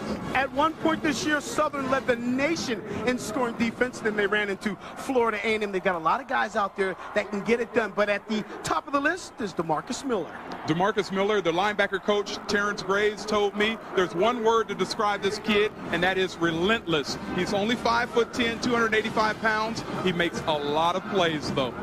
Relentless, appropriate word for our third member of the broadcast team, and that's Joe Claire, who's standing by down on the sideline. Joe? Yes, indeed. I'm down here on the field capturing all the pageantry and revelry that is black college football. Birmingham, Alabama is a lovely city. This is the inaugural SWAC championship in their city, so they came out to have a good time. I will be covering the bands, the cheerleaders, shout-outs, all of that kind of stuff. Back to you guys up top.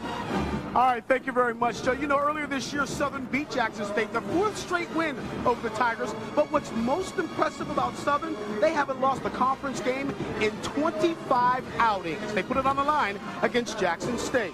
We look at the starting lineups brought to you by Western Union Money Transfer, the fastest way to send money worldwide. You saw the backs. Here's your offensive line. Damon Nivens is a first-team All-SWAC member. Defensively, there's your starting lineups for Jackson State's defense. Chandler, Tommy Head, Edward Reese, pretty good middle linebacker. Rashard Anderson is a professional prospect, and they say he will be in the NFL next year.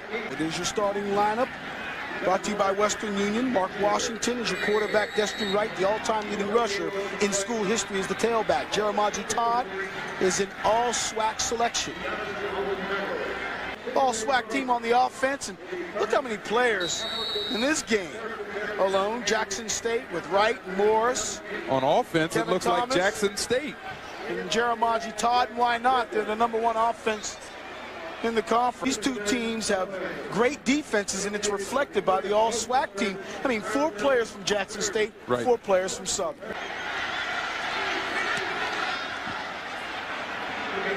And the punt is going to bounce around midfield, and it looks like it was fumbled again. It's loose, and it's picked up by Southern. An inaugural game here for SWAC. SWAC has moved its headquarters to Birmingham, and it is just a wonderful game. The excitement is in the air. And again, he's going to throw the football. Completes this one to Daniel Guy. Guy stood on his feet. Guy's going to go in. Touchdown! Brian Reynolds will come in and attempt the PAT, which is up, and it is good. On the record books at Jackson State. This time, nothing doing, and here comes your man, DeMarcus Miller. Yeah. Miller led the club with 17 tackles for a loss, as Reynolds will set up for the field goal attempt. This one will be from 20 yards out. He's 3 of 3 between 20 and 29 yards out. Kick is up, kick is good. So we've come to the end of the first quarter with Jackson State leading 10-3. Ball is at the 31-yard line. Again, throwing the football downfield. Oh, and his receiver, Hayes makes the catch. See you later.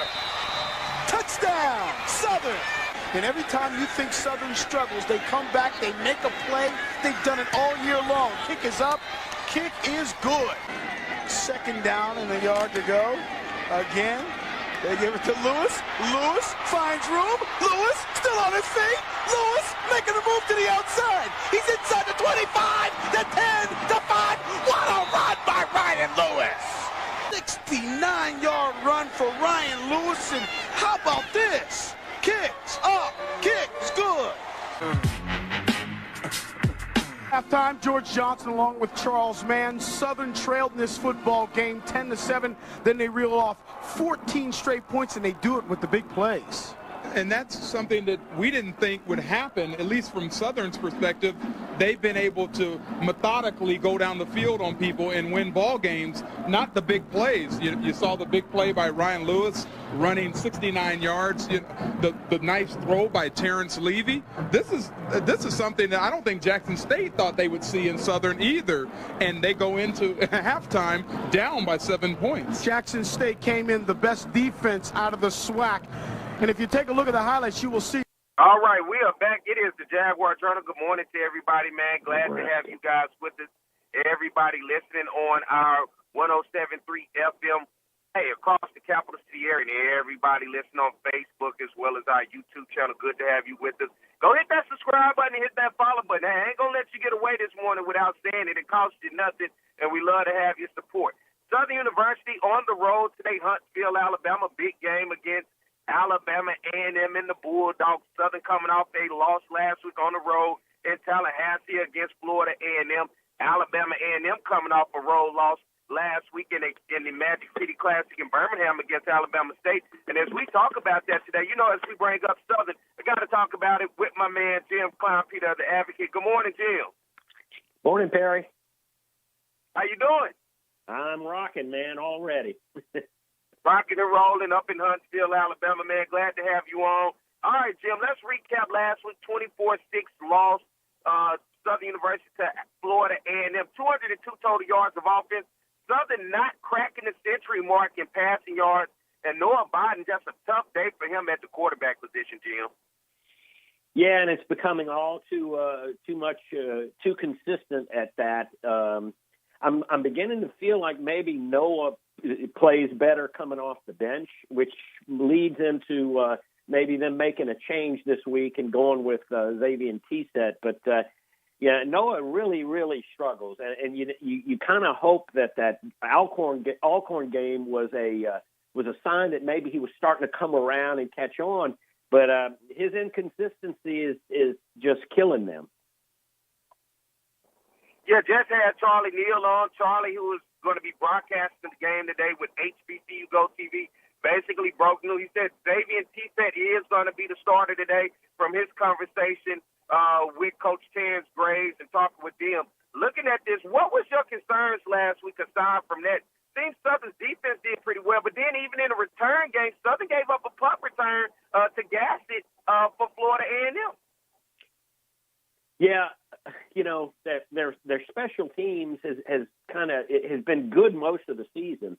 They had a bad start first game, and the coverage teams have been good, but the punting and you look at that punt return, and when you're punting out of your own end zone, the last thing you want is to hit a line drive punt, and it was short and it was a line drive, and what that meant was that the returner had a clear opportunity to pick it out of the air, and once he got a few steps on him, and then he was running past Southern defenders. I think the punter was at fault at least 50% on that play.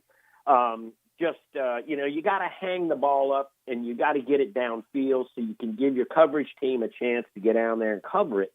But if the punt return guy isn't making a fair catch, you haven't done your job. They've got to get better at him. He's last in the SWAC in punting yardage, and man, when you're kicking out of your end zone, you got to have your best effort there. And I think that's what hurt them. And the defenses we've seen all year tried to hold up, but there were 2 touchdown passes, one to the running back out to the outside, wide open, and another one, a wide receiver, just him and anybody, which was Gassett, just wide open. You looking at Southern secondary and looking at that defense, they gave up some big plays to FAMU. Yeah, that touchdown pass to start the second half, that just really kills Southern, because it put them down by 2 scores. And, that was a really badly blown assignment, because I think they were in a zone defense. And in a zone defense, you're playing an area, and somebody must have thought they were playing man-to-man and just completely evacuated the deep zone. And he was standing out there and could have called for a fair catch on that pass. and he didn't have anybody near him. That was just really, and Southern's defense as consistent as they have been, it's just like that. I mean, you might as well be inconsistent on defense if you're going to give up that play, because you just gave them a whole. That's like an 8-play drive all in one play right there. Just really just hurt them badly. This is a good example of the Southern team. Even the strong areas have contributed big mistakes to some of their losses. All right, Jim, we're looking at today's matchup against Alabama A&M. Cornell Maynard continues to say has to be on the hot seat. He is yet to win the big game.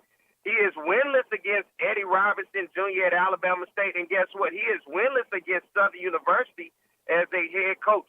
Looking at them coming in after that loss last week at Alabama State, who does not even have a quarterback. They're down to their fifth-string quarterback, a wide receiver who came there as a quarterback, being transitioned to wide receiver, now being back at quarterback.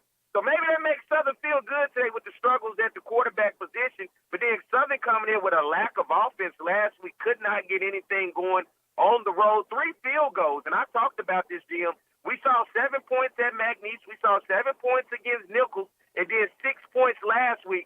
That's not a Southern offense we're used to seeing over the years, and the struggles have continued. We hope it does not continue in today, but looking at this matchup, your thought between the Dogs and the Jaguars and keys to the game for both teams. Well, you got to get T-Set comfortable quickly. You got to get him not being Graves. Coach Graves says T-Set does not get flustered. He's uncommonly poised for a freshman, but he gets excited and not nervous but excited, and he gets overexcited, and that's kind of what happened at Texas Southern. He had 2 horrible turnovers that led to 14 points.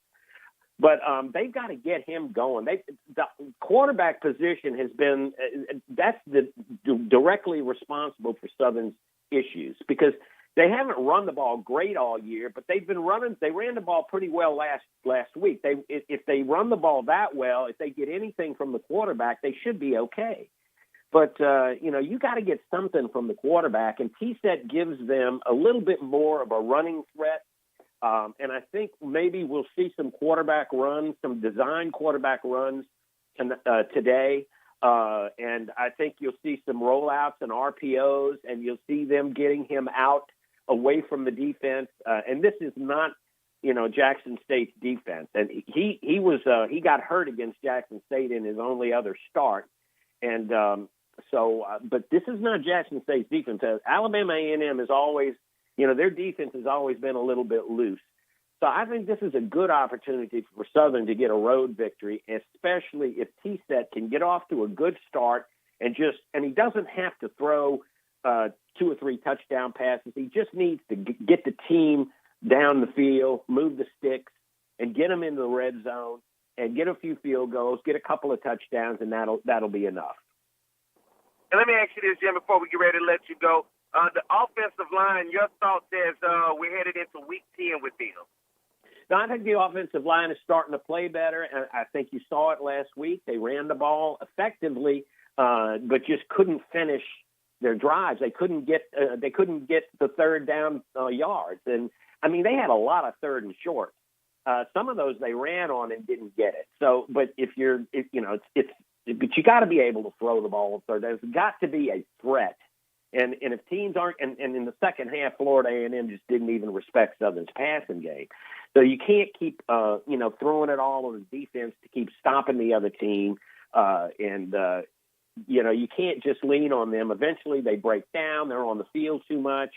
And so Southern's got to possess the ball, and that's what an offensive line does for you. Protect the quarterback, create running lanes, and possess the ball.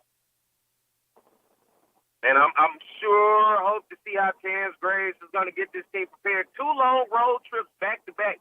Tallahassee, which we know is a tough place to get a victory at Bragg Memorial, who FAMU holds one of the longest home winning streaks in the country, no matter what division of football you're in.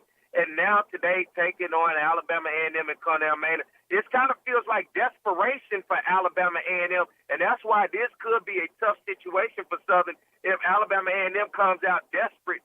They have more to lose than I think Southern right now, because they're trying to save a coach's job. Southern, still has the season ahead of them. They don't want to get caught slipping on the road up there in Lorman, Mississippi. Yeah, Huntsville, Alabama. Excuse me. Right, and I think that Southern has an advantage in the intangibles today. Alabama A&M, that's always a very emotional Magic City Classic. They didn't play well. They came, they made a charge like in the last 9 minutes. They're making a charge like they're getting ready to tie this game, and they had an opportunity to tie the game with a touchdown and 2-point conversion, and they had an interception to seal it for Alabama State. But that had to take something out of them for the season. And, yeah, I got the feeling that Connell Maynor knows he's I hate to say dead man walking, but I don't know if he survives, especially if he can't finish with a couple of 3 victories going down the stretch. They still have to play Florida A&M. They got a tough road to hoe. So I think Southern has a decided intangible advantage here. And Terrence Graves will tell you, taking a team on the road, sometimes that's just what you want, because you get them sequestered in their hotel, you get their focus, you come out, it's unfamiliar territory, and these guys have never played in Huntsville, but it's unfamiliar territory, but you still have them focused. You don't have as many family and friends around, distracting them during the week. And so, sometimes that's when you get a really good performance. Well, Jim, man, I appreciate you coming on this morning, man. As always, you're up in Huntsville, Alabama for Southern versus Alabama A&M. That game is going to kick off at 2 o'clock today. Everybody that is listening to my voice, if you want to watch that game, it's going to be on HBCU Go TV. You can get the app. You can go watch that on there, as well as on local listings on certain channels. Jim, let the people know where they can keep up and find you, man. Okay, I'm still on theadvocate.com for my stories, and my Twitter handle is @Jim Kleinpeter. And Jim and I tomorrow will be live 9 a.m. on the Yard Network. We do our live with my man Zach McKinnell, a.k.a. Blue. We're going to recap the Southern versus Alabama A&M game tomorrow, as well as go around the SWAC. So if you guys want to check in on us tomorrow at 9 a.m. on the Yard Network Facebook page, you can go click and follow that, as well as Jim and I and my man Zach McKinnell will break it down. Jim, you be safe, man. Have a good time up there in Huntsville, and bring back a victory with you. All right, Perry, you have a good one. All right, you too, Jim. All right, everybody, let's get ready to take a break. We're going to get ready to close this thing out, so y'all stay tuned. We'll be back more to Jaguar Journal. Offer not valid in all.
Watching the Southern University Human Jukebox. Click here to watch more videos, and don't forget to like, comment, subscribe, and share. What's going on, everybody? I am Perry White. I'm the host of the Jaguar Journal. I want to make sure that you guys tune in live each and every Saturday morning from 7 a.m. to 9 a.m. on 107.3 FM. We also have our affiliates in Alexandria, Louisiana, as well as down in New Orleans. And if you're not able to catch us on radio live, you can subscribe to our YouTube channel as well as follow us on Facebook. It's the Jaguar Journal.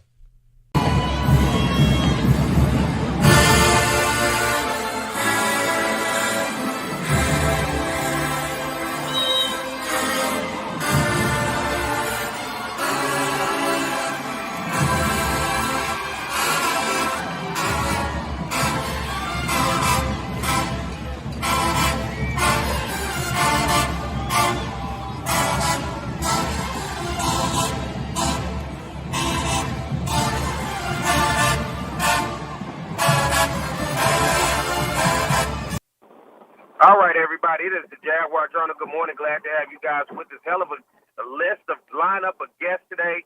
Candace Brockford, Media Relations of the Bayou Classic.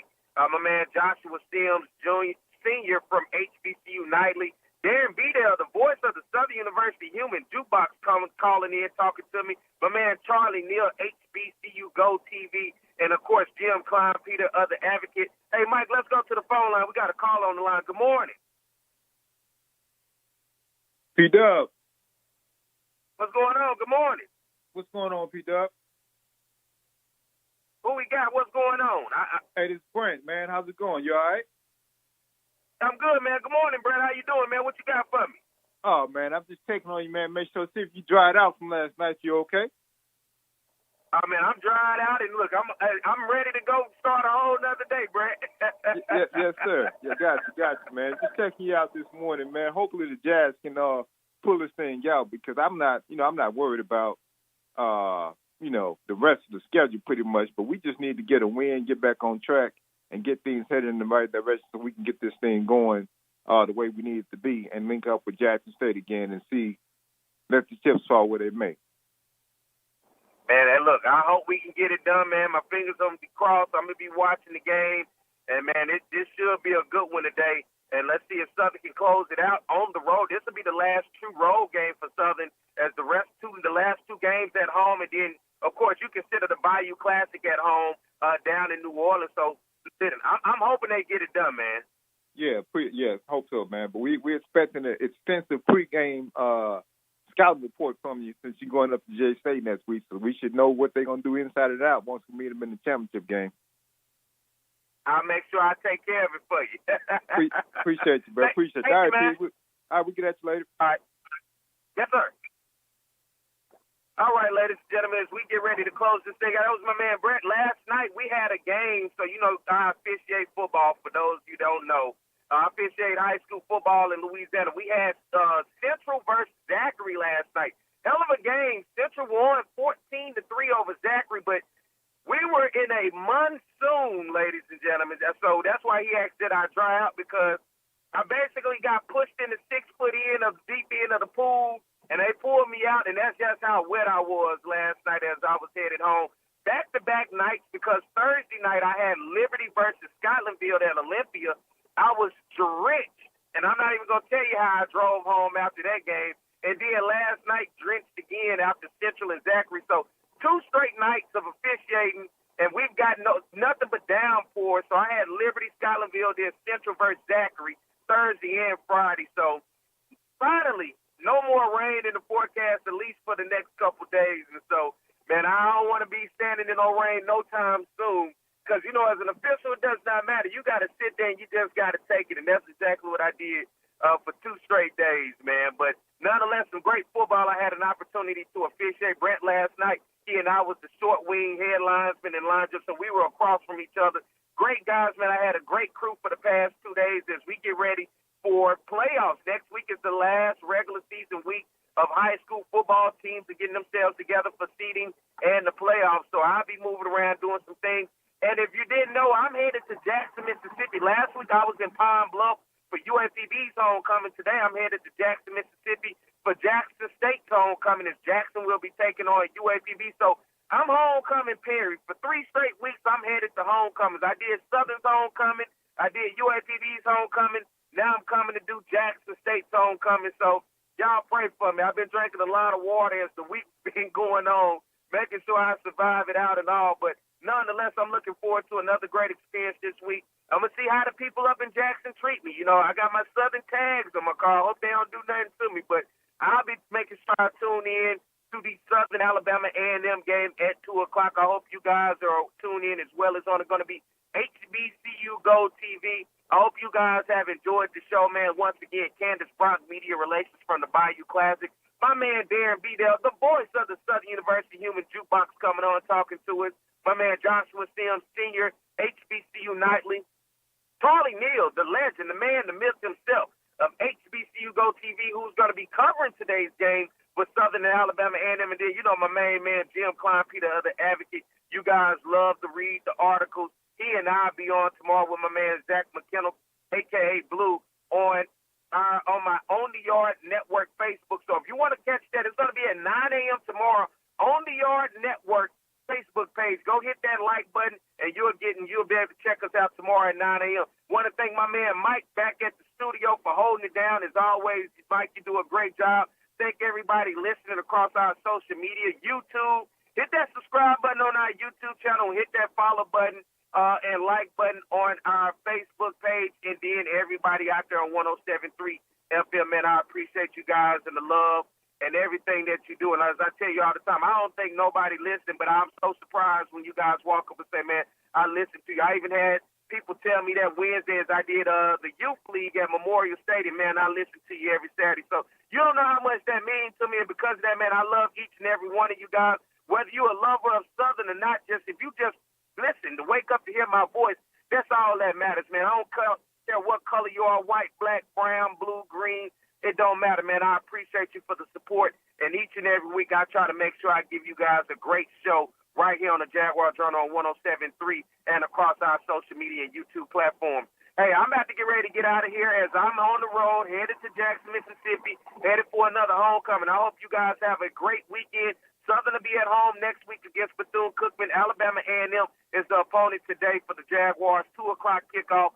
Hey, man, I love you, and I'll be back next week. If the Lord says the same time at the same place, it's the Jaguar Journal.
What's going on, everybody? I am Perry White. I'm the host of the Jaguar Journal. I want to make sure that you guys tune in live each and every Saturday morning from 7 a.m. to 9 a.m. on 107.3 FM. We also have our affiliates in Alexandria, Louisiana, as well as down in New Orleans. And if you're not able to catch us on radio live, you can subscribe to our YouTube channel as well as follow us on Facebook. It's the Jaguar Journal.